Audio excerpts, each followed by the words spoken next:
ஹல்லேலூயா. Zion வேதாகம ஆய்விற்கு அன்போடு கூட இயேசு கிறிஸ்துவின் நாமத்தில் உங்களை வரவேற்கிறேன். இன்றைய தினத்திலும் சங்கீதங்களின் புஸ்தகம் 106வது சங்கீதம் முதல் 108வது சங்கீதம் வரைக்கும் உள்ள வசனங்களை தியானிக்க சர்வ வல்லமையுள்ள தேவன் தாமே நமக்கு கிருபை பாராட்டுவாராக. 106வது சங்கீதத்தில் அது 1 நாளாகமும் 16வது அதிகாரம் 34 முதல் 36 வரைக்கும் உள்ள வசனங்களை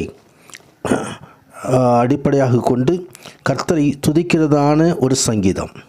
அல்லேலூயா, கர்த்தரை துதியுங்கள், அவர் நல்லவர், அவர் கிருபை என்றும் உள்ளது.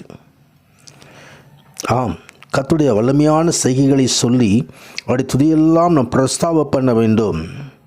கர்த்தருடைய நாமத்துக்கு மகிமை உண்டாவதாக. இந்த சங்கீதம் தேவனுடைய வார்த்தையையும் வழிகளையும் மீறி இஸ்ரவேலர் தேவனுக்கு எதிராக கலகம் செய்ததையும் விசுவாச மறுப்பு செய்ததையும் நமக்கு மீண்டும் நினைவுபடுத்துகிறது. சங்கீதக்காரர் அவருடைய பாவத்தையும் உண்மையில்லாத தன்மையையும் அது அறிக்கையிட்டு தேவன் மீண்டும் ஒரு முறை தம்முடைய மனம் திரும்பின மக்களை முழு ரட்சிப்போடும் ஆசீர்வாதங்களோடும் சந்திக்கும்படி ஜெபிக்கிற காரியத்தை குறித்து இங்கே நாம் பார்க்கிறோம். தேவனுடைய பிள்ளைகள் தங்கள் குறைபாடுகளை தனியாகவோ கூட்டமாகவோ கர்த்தருக்கு முன்பாக அறிக்கையிட வேண்டும். நம்முடைய ஆவிக்குரிய தோல்வியை நாம் நினைவு கூர்ந்து மனம் திரும்பும்போது எழுப்புதலும் சீர்திருத்தமும் உண்டாகும்.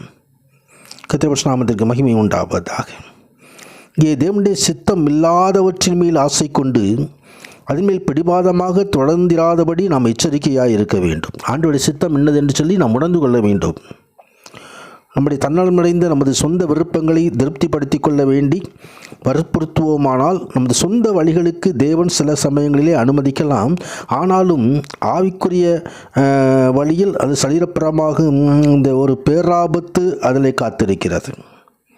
கர்த்தருடைய சித்தத்திற்கு மாறாக உள்ள காரியங்களில், அதாவது சில சமயங்களில் பரிசுத்தமில்லாத காரியங்களிலே நமது விருப்பம் ஈடுபடுமானால் பரிசுத்தமற்ற ஒரு காரியம் அது பாவத்திற்கு நேரே கொண்டு போய் விடலாம். அதை நாம் எச்சரிக்கையோடு அந்த காரியத்திலிருந்து நாம் ஈடுபட வேண்டும். கர்த்தருடைய நாமத்துக்கு மகிமை உண்டாவதாக. இங்கே ஜனங்கள் பழைய ஏற்பாட்டு காலத்தில் விக்கிரகங்களை செய்யித்தார்கள், பிசாசுகளோடு தொடர்பு கொண்டிருந்தார்கள். பொய்யான எல்லா மாயமான காரியங்களினால் சத்துருவுக்கு அவர்கள் தங்களை ஒப்பு கொடுத்திருந்தார்கள். ஆனால் தேவன் அதை அருவருக்கிறார்.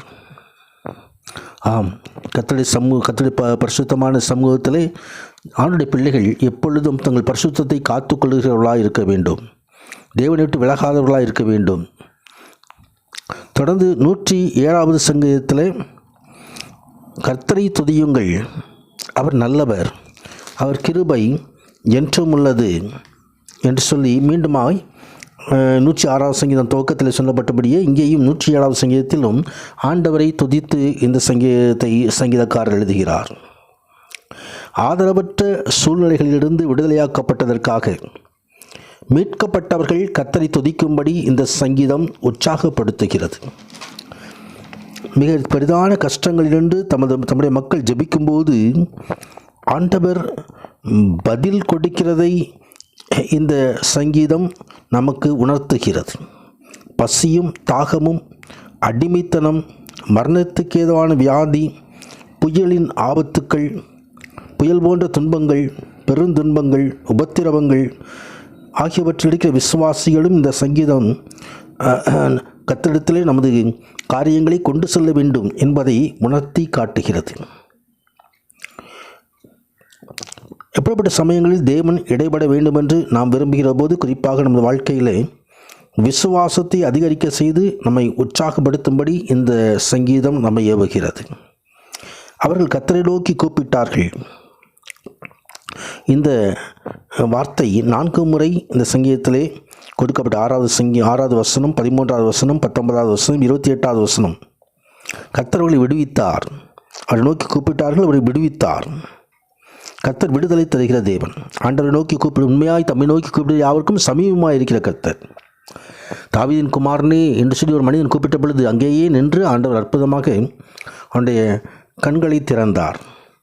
கர்த்தருடைய பரிசுத்த நாமத்திற்கு மகிமை உண்டாவதாக.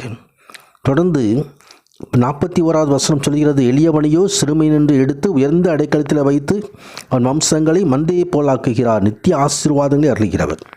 108வது சங்கீதத்தில் தாவீது அதிகாலையிலேயே தேவனை தேடி வீணையோடும் சுரமண்டலத்தோடும் கர்த்தருடைய சமூகத்தில் காத்திருந்து கர்த்தருடைய கிருபைக்காக, கர்த்தருடைய பரிசுத்தத்திற்காக, கர்த்தர் தருகிற ஆசீர்வாதங்களுக்காக, இக்கட்டில் எங்களுக்கு உதவி செய்யும் மனுஷனுடைய உதவி விருதா, தேவனாலே பராக்கிரமம் செய்வோம், அவரே எங்கள் சத்துருக்களை மிதித்து போடுவார் என்ற ஒரு ஜெயத்தோடு இந்த சங்கீதத்தை தேவ சமூகத்தில் ஏறெடுக்கிறதை குறித்து பார்க்கிறோம். அதிகாலையில் புதிய கிருபைகள் நம்மை தாங்கட்டும்.